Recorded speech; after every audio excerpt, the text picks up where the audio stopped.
Howdy folks. My throat is feeling better enough to record a YouTube video, so here I am. I plan to upload weekly for the next month to clear out the backlog of videos I've been working on, so hopefully that can fill the deep hole in your heart that I'm all but certain my absence has wrought. I also have a big video about mana bases coming up later this month, and with that in mind, I figure I may as well run back through a subject that is near and dear to my heart: land counts. Now, I did talk about this a bit in my lands video almost a year ago, but there was a bunch of other stuff in that video, and my thinking has developed a bit since then, so I figured this video can serve as a more targeted guide. The question I'll be looking to help you answer in this video is, how many lands should my deck have in it? And perhaps more specifically, should my deck have more lands in it? To help me out with answering this question, I'll be using a deck I built in March of last year, my Rada Battlecruiser deck. You can watch the video about it if you want, but the relevant information for this video is that it is a deck with a mana dork commander, a pile of 4-mana ramp spells, and a bunch of 6 and 7 drops filling out the rest of the deck, resulting in this deranged mana curve. It also runs 41 lands. A bunch of people have made decks riffing off of this deck, which is super cool. I always love to see my decks being an inspiration for people. What I've also noticed, though, is that a common first change for people is cutting 3 to 4 lands from the deck. I guess people must assume that I pulled the number 41 out of a hat, or maybe that's just my personal preference. I know I've frequently seen land counts referenced online as an across-the-board preference of sorts for people. Like, you'll see people say that they prefer 35 lands or 36 lands, or that they're a 38 land sort of person, and other such statements. I suppose maybe people consider setting the land count of a deck they're adapting to their preferred number as a part of putting their own spin on it. Maybe. I've also seen people react with shock or skepticism when I mentioned that one of my decks has a land count in the 40s, so maybe people just aren't sold on a count that high. Regardless, I want to discuss the different factors that should influence land count, discussing how each of them applied to this deck as an example, and at the end of that process, maybe it'll be a bit more clear why I went with the number I went with, and you might have a bit more insight on how many lands might be right for your deck, based on its particular attributes. For starters, let's talk about mana curve. Mana curve refers to the mana costs of the different cards in a deck, and on the most basic level, the average mana cost of a deck is an indicator of how much mana that deck needs to do what it wants to do. As a general pattern, lower curved decks will want less mana than higher curved decks, and will thus also want a lower land count than higher curved decks. However, in the context of Commander, this is more of a correlation than it is a rule, and there are 2 main factors that contribute to this correlation. One of these factors is how quickly a deck is looking to win the game, with lower curved decks typically winning earlier than higher curved decks. Power level and how proactive a deck is will both affect how quickly a deck looks to be closing out games, but regardless, this land count versus win speed pattern tends to be a reasonably consistent one to see. Put simply, you don't need to play a land on turn 7 if there is no turn 7. Another way that mana curve can influence the number of lands a deck wants is in terms of how accessible the deck's ways to dig for more lands are. A deck with lots of low-cost draw and filtering can afford to run a lower land count as long as it can find the colors to cast those digging cards, whereas decks that feature draw and filtering that costs 4 or more mana will want to run a higher count in order to consistently get enough mana to pay for that draw or filtering, or at least supplement with ramp. Likewise, decks whose source of dig is more complex, such as a deck that needs both a Garruk's Uprising and some big creatures to trigger it, will want to be careful to run enough lands to avoid getting stalled out on mana before getting the chance to fulfill the condition that will draw them into more.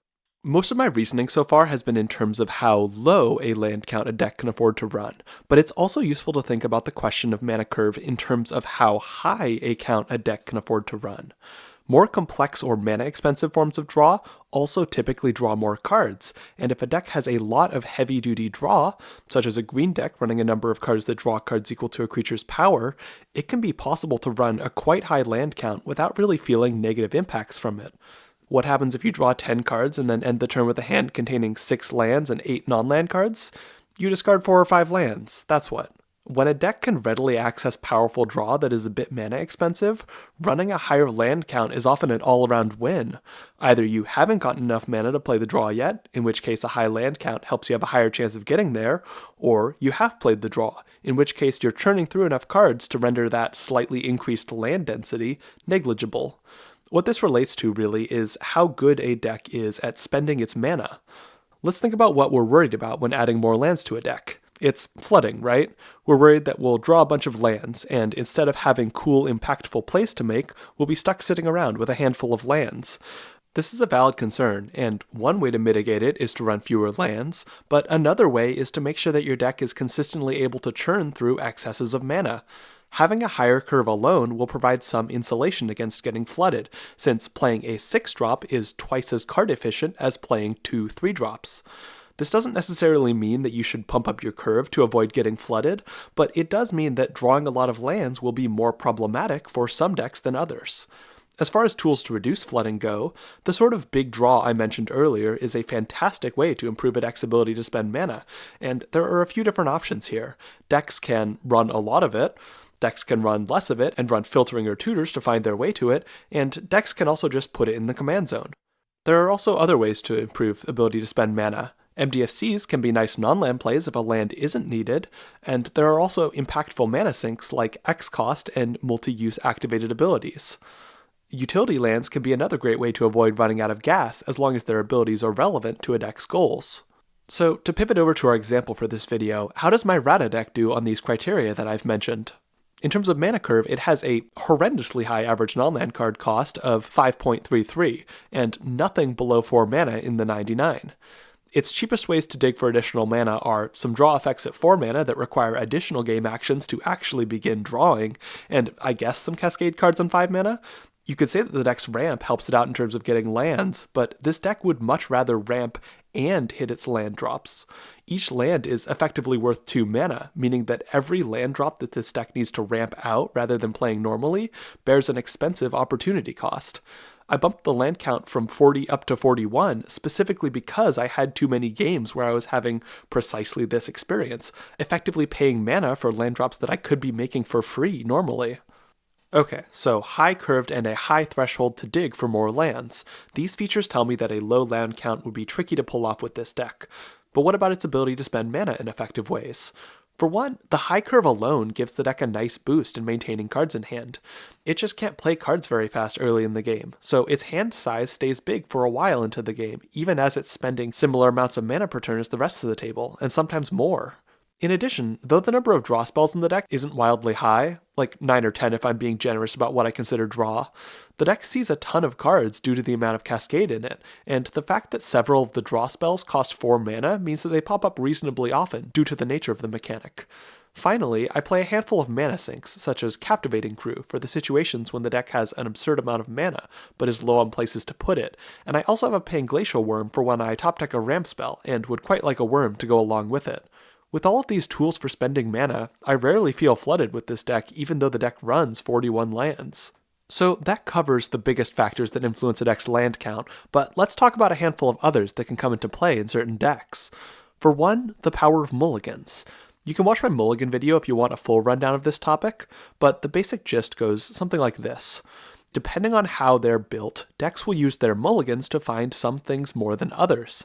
Some decks will be prioritizing having a piece of ramp in their starting hand, some will prioritize a synergy piece to go with their commander, some will prioritize a low-cost creature, and some will prioritize having 3 or more lands.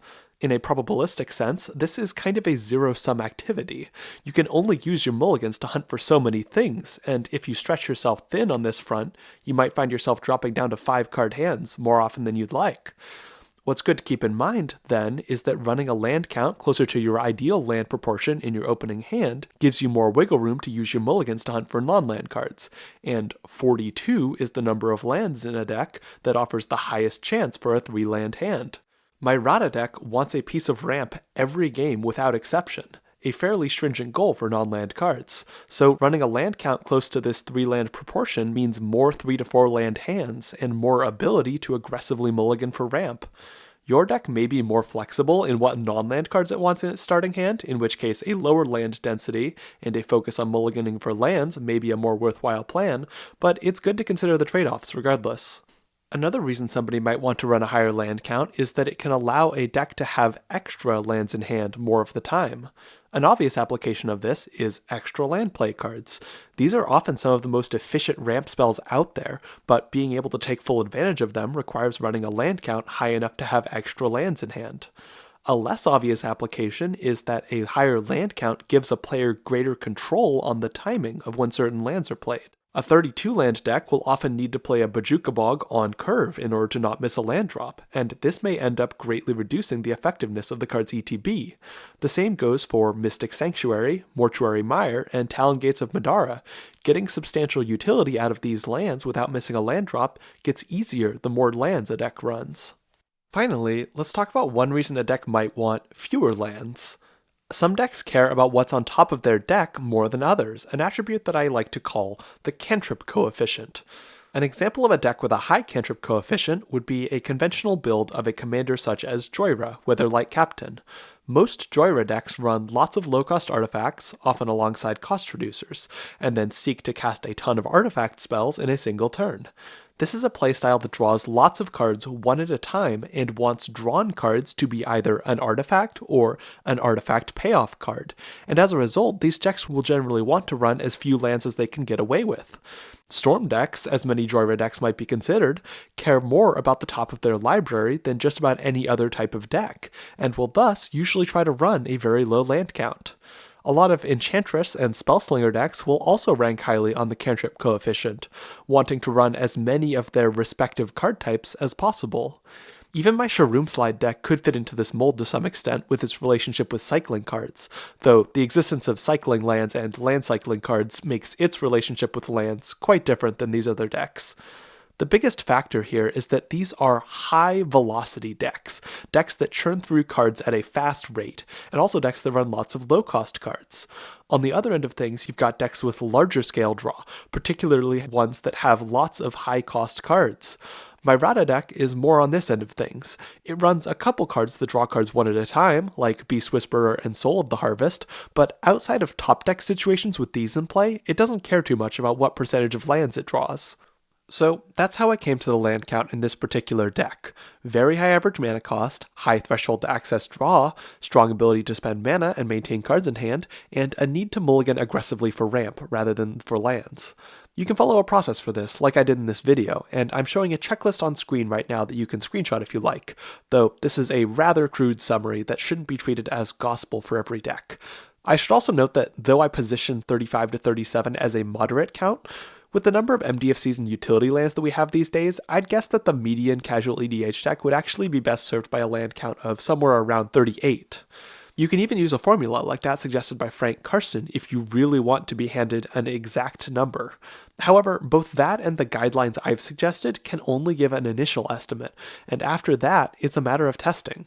When playing a deck, try to keep track. How often are you finding yourself wishing you had a land to play, and how often are you finding yourself wishing you had a non-land card to play?